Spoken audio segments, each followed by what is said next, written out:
Chia rackets tugendrete kukina sorongo rwagusia bwa sabateneri bechi gosoria echo wanyareko abagosaba abateneri bechi skuru konyara kwene kibuna ebintu biganire soko gosori cyose echo chia rackets byatokira se skuru eri kwene kibuna che skuru kinge nkwe bwatani chire ne gosori echo chia rackets echo eskuru tnana ise ko bekeni bo cha se gosori echo ne nyare ko bakego konya che skuru konyara gutwara obwamirilio buya asi gosori echo.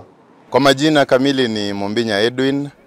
Ni mwalimu wa shule upili ya Kiavira. Nimeleta wanafunzi wangu wa kandanda, wasichana, wavulana pamoja na rackets. Wanafunzi tumepata ile tunaita composite team, yani timu ambayo inajumuisha shule nyingi tu kwa pamoja.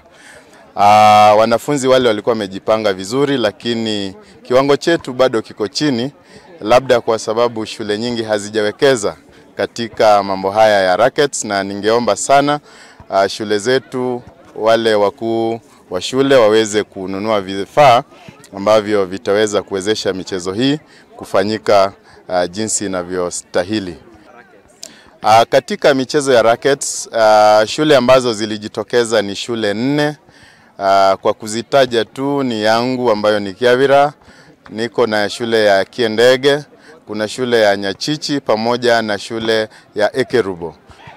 Labda kwa wasimamizi wa shule pamoja na walimu wenzangu, kwa sababu kuna changamoto kubwa hasa kwa marefa na makocha, ni wachache mno.